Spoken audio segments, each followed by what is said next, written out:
অনাপ আসার পর ওই গাড়িতে তারে মাইরে দিয়ে চলে যায়। তখন আমি এমন একটা ভয় পাই, ভয় পাওয়ার পরে আমি দৌড় দিয়ে তখন আমি স্টেশনে আজকে আসছি আমি একটা রেল লাইনের পাশে। আমরা প্রতিদিন ট্রেন যেতে দেখি, আসতে দেখি, ট্রেন লাইন দেখি, গেট দেখি, কিন্তু কখনো কি আমরা ভেবেছি এই গেটের পিছনে কে আছে, এই গেটটা কে সামলায়? কখনো কি চিন্তা করেছি যে এই গেটের পিছনে যে দাঁড়িয়ে থাকে তার জীবনটা কেমন হয়? রেলওয়ের গেটম্যান অথবা লাইনম্যান সেই ব্যক্তি যিনি রেল আসার আগে গেট বন্ধ করে দেন এবং রেল চলে গেলে গেট খুলে দেন।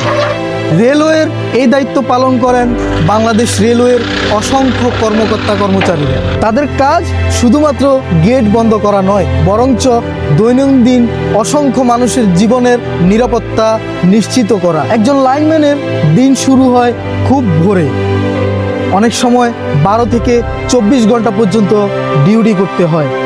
এই ছোট্ট একটি কক্ষে তাকে দিন কাটাতে হয়, রাত কাটাতে হয়, রোদ, বৃষ্টি, ঝড় সব কিছুতেই।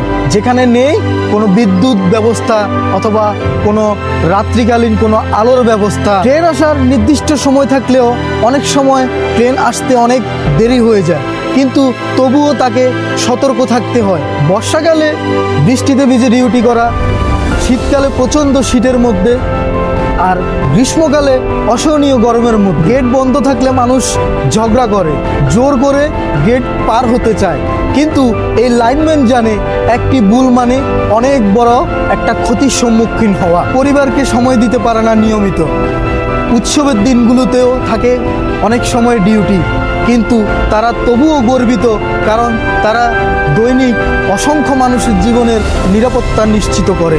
আমার নাম মোহাম্মদ আনোয়ার হোসেন। আমি এখানে গেটম্যান হিসেবে আছি রেলওয়ের।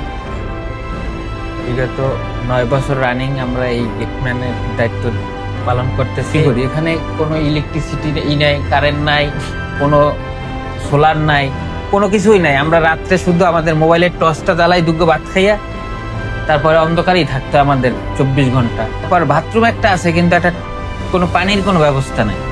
স্টেশনের পাশে একটা গেট আছে, ওই গেটে আমি ডিউটি করি। রাত্র 12টার দিকে আমার সবচেয়ে মুমূর্ষ অবস্থা, ওই সময় এটাই আমি খুব ভয় পাইছিলাম। একটা লোক, 2টা গাড়ি আসছে লাইনের, দোনো লাইনে গাড়ি, আপ লাইনে ডাউন লাইনেও। একটা লোক কোথায় দিয়ে আসলো রাত্র 12টার দিকে। আমি এতবার ওনাকে বারণ করার পরও সেই লোকটা ওই 2 লাইনের মাঝখানে দাঁড়াই গেছে। যাই মাঝখানে দাঁড়ানোর পরে যখন আপ লাইনে, তখন অনাপ আসতেছিল চট্টগ্রাম থেকে, ওই গাড়িটার নাম হলো অনাপ।